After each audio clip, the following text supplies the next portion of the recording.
Sinagot na ni Luka sa wakas kung kailan siya lalaro para sa Lakers. Ito naman ang nasabi ni Lebron sa performance ni Reeves. May good news mga idol. Sinagot na ni Luka mga idol kung kailan siya makakalaro para sa Lakers ngayong na first blood na sila ng OKC. Sabi nga ni Lebron sa interview nang matanong siya kung ano ang naging problema ng LA sa Game 1. Isa lang ang nasagot ni Lebron mga idol, nawawala ang player na nag-average ng 37 points a game. Walang iba nga yan kundi si Luka Doncic. Right now, obviously that's a great defense. Issues coming from? Yeah. I averaged 37 a game. He averaged 35 this year? Yeah. Sa wakas naharang na din ng mga reporters si Luka for the first time since ma-injury at natanong na talaga ang kanyang sitwasyon. Ayon kay Luka, simula nung ma-MRI siya ng mga doktor, sinabihan siyang 8 weeks ang aabutin para makalaro siya. Ginagawa daw niya ang lahat mga idol para makabalik ng mas mabilis. I'm just doing everything I can, like I said. Doctor said 8 weeks. Nagsimula ng makatakbo ulit si Luka pero hindi pa siya sumasalang sa mga contact workout. Kung susundin ang timeline mga idol, ika-5th week pa lang ni Luka sa Game 2 ng serye versus OKC. At baka sa dulo na ng Western Conference Finals makalaro si Dadon. Yun ay kung tatago sila sa defending champs. So highly unlikely talaga lumaro si Luka sa serye na to. Sumalang sa kakaibang treatment si Luka sa Spain. Ayon sa kanya, 4 na injections ba naman ng PRP o platelet-rich plasma ang ginawa upang mas mapabilis ang paggaling ng kanya injury.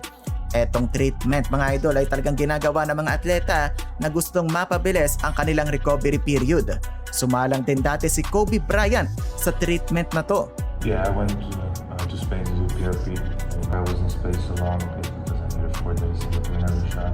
So I did it 4 times. So that's why I stayed longer. Napag-uusapan bigla si Luka mga idol dahil sa nangyari sa Game 1 kung saan kulang na kulang sa tulong si LeBron James at lumabas pa ang masamang laro ni Reeves. Sa sobrang sama ng laro ni AR, gumawa pa siya ng history mga idol. Lowest field goal percentage by a Laker in a playoff in the last 35 years. 3 of 16 ba naman o 18% lang from the field. Kung susuriin nga ang Game 1 ay kayang-kaya naman ng Lakers itong defending champions. May mga moments pa nga na lumawang sila at parang dikit lang naman ang laban. Pero wala talagang naiambag na matino ang ibang players kay LeBron maliban na lang kay Rui at Smart. Natanong pa si Luka tungkol sa performance sa kanyang best friend na si AR. Ito ang nasabi ni Luka. Be yourself. Alam niya magbabounce back si Reeves. I mean, obviously stuff. He came back from an injury stuff.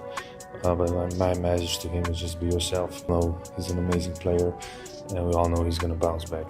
Pati si LeBron mga idol ay natanong tungkol sa nangyari kay Reeves at eto na lang ang nasagot ni LBJ. Isang buwan daw kasi mahigit na wala si AR dahil sa injury. Alam niyang gagawa pa din talaga tong si Reeves. Yung presensya na lang daw ni AR sa court ay malaking bagay na para sa kanila. In short mga idol, tiwala pa din talaga si LBJ sa kanyang mga teammates. Wala namang pakialam si LeBron kung nalimitahan nila sa 18 points lang. Si SGA lowest scoring na to since 2025 Western Conference Finals. Hindi naman daw to Shy versus Lakers, kundi Lakers versus Thunder. At ang pinakapunto natalo sila sa Game 1. We're down 1. Same.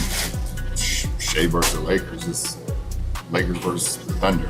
May magandang balita naman mga idol para sa Lakers dahil naibalik na ang na-dislocate na pinky finger ni Bando at day-to-day na ang forward ng LA. Grabe pala yung nangyari kay Vanderbilt. Ayon kay Hayes, lumabas daw ang buto sa balat ni Bando. So yan lang muna ang nakalap nating balita patungkol sa Lakers ngayong araw. Sa tingin niya makaka-bounce back ba ang LA sa Game 2? Comment down below lang at huwag kalimutan mag-like, share at subscribe.